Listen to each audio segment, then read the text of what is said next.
दोस्तों बहुत ही खूबसूरत लड़की जो कि दिल्ली में रह के पढ़ाई करती थी, वह कुछ दिनों के लिए अपने घर जाती है। नई दिल्ली रेलवे स्टेशन पर जाती है और ट्रेन पर जाकर अपनी सीट पर लेट जाती है। कुछ देर के बाद उसी ट्रेन में एक लड़का आता है और उसी की सीट पर बैठने की कोशिश करता है और बैठ जाता है। जैसे ही बैठता है तो लड़की उस लड़के से को मना करती है बैठने के लिए और दोनों में बहस हो जाती है, दोनों में झगड़ा हो जाता है और आसपास के लोग भी लड़के को भला बुरा कहते हैं।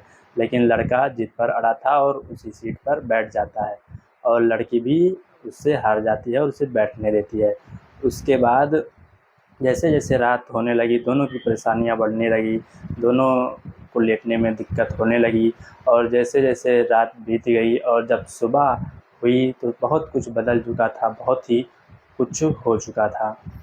सो दोस्तों, ये बहुत ही रोचक और बहुत ही इंटरेस्टिंग कहानी। नमस्कार, आदाब, सत श्री अकाल। मैं आयुष आप सभी का अपने channel real crime with story में स्वागत करता हूं। तो दोस्तों, इस कहानी शुरू करने से पहले आप सभी से एक छोटी सी रिक्वेस्ट है। अगर आप लोग चैनल पे नए हैं तो चैनल को सब्सक्राइब, वीडियो को लाइक और वीडियो को ज़्यादा से ज़्यादा शेयर करें और हमारे हौसले को मजबूत करें। दोस्तों, यह कहानी की शुरुआत होती है नई दिल्ली से। वहीं पे एक लड़की जो कि बहुत ही खूबसूरत रहती है, जिसकी उम्र लगभग 24 साल थी, वहीं पर रहकर वह पढ़ाई करती है आईएएस पीसीएस की। कुछ दिनों के लिए वह घर जाना चाहती थी तो उसने वह रेलवे स्टेशन से, नई दिल्ली रेलवे स्टेशन से वैशाली ट्रेन पकड़ी और जो उसका घर था बिहार था। ट्रेन पकड़ी, वह जाकर ट्रेन पर बैठ गई और जैसे ही ट्रेन चली वो बुक लेकर कुछ अपना पढ़ने लगी।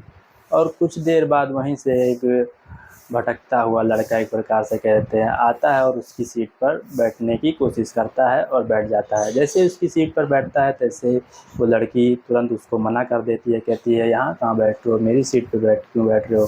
तो लड़का कहता है कि क्यों ना बैठूं, मैंने भी टिकट लिया है, मुझे भी जाने का अधिकार है। तो लड़की कहती है कि जाने का अधिकार है लेकिन दूसरे की सीट पर बैठने का नहीं अधिकार है। तो उनमें बहुत बहस होती है, लड़ाई होती है और वहीं जो इसके अगल बगल के, लड़की के जो अगल बगल के लोग रहते हैं वो भी कहते हैं कि तुम अकेली लड़की को पाल के गलत कर रहे हो, छेड़ रहे हो, अभी हम लोग पुलिस को बुला लेंगे। तो लड़का कहता है बुला लीजिए, अगर आपको इतनी ही दिक्कत हो रही है तो आप भी थोड़ा जगह दीजिए, हम वहीं आकर बैठ जाते हैं। तो उसके जो अगल बगल के लोग रहते हैं वो लोग मना कर देते हैं, नहीं बैठने देते। तो लड़का कहता है आप लोग फिर शांत रहिए, इतनी दिक्कत क्यों हो रही है आप सभी को। जैसे ऐसे करके वो लड़का उसी ट्रेन के सीट पर लड़की के साथ बैठ जाता है। बैठने के बाद जो लड़की रहती है वो लेटती है। लेटने के बाद वो लड़का जो रहता है अपना बैग रखा रहता है और बैग के बगल वो बैठा रहता है। लड़की मतलब उसे पैर से ढकेल रही थी, एक प्रकार से कहीं नीचे गिराने की कोशिश कर रही थी। तो लड़का जो रहता है कहता है कि आप ऐसा क्या कर रही, मैं भी एक इंसान हूँ, मुझे भी बैठने का अधिकार है। तो लड़की कहती है कि ये मेरी सीट है, मैं जैसे मन का मर्जी मिले वैसे करके बैठूंगी। तो लड़का कहता है आपकी सीट है लेकिन क्या मैं भी बैठ सकता हूँ इस पर, मैंने भी टिकट लिया है। ऐसे ऐसे कुछ समय बीत जाता है। जब वहाँ पर टीटी आता है, टिकट चेक करता है, तो लड़की से जब टिकट मांगता है तो लड़की अपने बैग में से टिकट ढूंढती है, बैग में टिकट नहीं होता है। उसे ध्यान आता है कि वो उसका बैग रहता है जिसमें आधार कार्ड, पैन कार्ड और टिकट वगैरह रहते हैं, वह पर्स वो अपने रूम पर ही भूल गई है। जैसे ये बात टीटी को बताती है, टीटी कहता है ये सब कुछ नहीं, आपको टिकट दिखाना पड़ेगा। लड़की कहती है आप देख लीजिए, मेरा नाम अनु है और आपके मोबाइल में ये होगा। लेकिन टीटी कहता है नहीं, मुझे टिकट की सख्त ज़रूरत है, टिकट आपको दिखाना पड़ेगा। तब वहाँ पर जो लड़का रहता है जिसका नाम सूरज रहता है, वह कहता है अरे सर, जब ये कह रही है कि इसके पास टिकट है तो आप क्यों इससे ज़बरदस्ती कर रहे हैं। तब वो जो टीटी रहता है थोड़ा गुस्से में आ जाता है और कहता है तुम क्यों इतना बोल रहे हो, तुम्हारा क्या जा रहा है, तुम्हें भी टिकट दिखानी पड़ेगी। तो कहता है तुम टिकट दिखाओ। जब वो लड़का टिकट दिखाता है अपनी तो जो टीटी रहता है कहता है ये तो वेटिंग टिकट है और दूसरे की सीट पर तुम आकर बैठे हुए हो। तो कहता है कि क्यों, मुझे भी बैठने का अधिकार है, वेटिंग है तो क्या हुआ, रेलवे ने जैसे टिकट बुक की है वैसे मैं बैठा हूँ, मुझे जहाँ भी सीट मिलेगी वहाँ पर मैं बैठ सकता हूँ क्योंकि मेरा वेटिंग में है। लड़का जो टीटी रहता है वो कहता है हाँ मुझे मत सिखाओ ज़्यादा। तो फिर वो लड़की से टीटी कहता है कि लाओ तुम अब 19,000 का तुम्हारा टिकट बन रहा है। तो लड़की के पास कुछ पैसे नहीं रहते हैं। लड़की कहती है कि मेरे पास अभी 200-300 रुपये है, मुझे जहाँ पर मैं अपने स्टेशन पे उतरूँगी वहाँ से मेरे घर की दूरी के लिए इतना किराया लग जाता है, उसके पास पैसे नहीं रहते, वो रोने लगती है। तब जो लड़का रहता है सूरज, वो टीटी से कहता है जब इतनी जिद कर रहे हो तो ये लो मुझसे 1900 रुपये ले और ये टिकट इसको दे दो। टीटी कहता है ठीक है तुम ही दो। तो लड़का 1900 रुपये टीटी को दे देता है। टीटी को देने के बाद जब टिकट बन जाता है तो टीटी लड़की को टिकट दे देती है और लड़की बहुत खुश हो जाती है। उसके बाद ये लड़की कहती है कि आपने हमारी इतनी मदद की, आपका बहुत ही शुक्रिया। मतलब लड़के को सही से आधी सीट बैठने के लिए दे देती है। उसके बाद ये ऐसे सिलसिला चलता रहता है। उसके बाद जो ट्रेन में आते हैं सब लोग बेचने वाले, चिप्स, कुरकुरे, चाय वगैरह, तो लड़का बहुत सारी चिप्स वगैरह ख़रीदता है और खाने लगता है और खाते खाते लड़की की तरफ देता है खाने के लिए, लेकिन लड़की 1-2 बार मना करती है। उसके बाद लड़का कहता है तो कितनी देर लड़की मना कर सकती है, वो भी चिप्स, कोल्ड ड्रिंक वगैरह, तो वो भी खाने लगती है और दोनों में ऐसे ऐसी बातचीत होने लगती है। बातचीत होते होते दोनों मतलब बातचीत होते होते 11 बज चुके थे और 11 बज चुके थे तो दोनों को नींद आने लगती है। दोनों को जब नींद आने लगती है तो लड़का मतलब दोनों आपस में बात करने लगते हैं ताकि नींद हट जाए। तो लड़की पूछती है सर आपका क्या नाम है? तो लड़का बताता है सूरज नाम। तो लड़का पूछता है तुम किस चीज़ की तैयारी कर रही हो?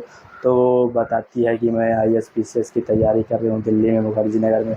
तो लड़का कुछ सवाल वगैरह उनसे पूछता है तो लड़की कुछ जवाब देती है, कुछ जवाब नहीं देती है। तो लड़की पूछती है सर आपको इस सब के बारे में कितनी नॉलेज है, ऐसे कैसे नॉलेज है आप सबको इस बारे में? तो लड़का कहता है जो तुम ये तैयारी कर रही हो मैं ये करके छोड़ चुका हूँ। तो लड़की कहती है कि आप छोड़ क्यों दिया, आपको तैयारी करनी चाहिए थी। तो लड़का कहता है अब इसकी मुझे ज़रूरत नहीं है क्योंकि मैं PCS अधिकारी हूँ। जैसे ही यह बात लड़की सुनती है वो हक्का बक्का रह जाती है और उससे सर सर करने लगती है। कहती है सर आप पहले क्यों नहीं बताया, आपके लिए पूरी सीट खाली कर देती, ऐसा वैसा बात तो करने लगती है। कहती है अरे ठीक है। लड़का कहता है अरे ठीक है, मैं बहुत से धक्के खाए, अगर पहले बता देता तो आपकी जो लात है उस आप कैसे मारती मुझे। तो लड़की थोड़ा शर्मिंदा हो जाती है। उसके बाद रात होने लगती है, 12-1 बज जाते हैं तो दोनों को नींद लग जाती है और दोनों लोग लेट जाते हैं। एक का सिर इधर एक का सिर इधर करके लेट जाते हैं, दोनों आमने सामने करके लेट जाते हैं। किसी तरह जब सुबह होती है, सुबह होने के बाद यह बात जो अगल बगल के लोग रहते हैं पता चलता है कि जो लड़का सूरज है वो PCS अधिकारी है। तो बोलता है कि सभी लोग बोलते हैं कि आप सर पहले बताए होते तो आपके लिए पूरी सीट खाली करवा देते हम लोग।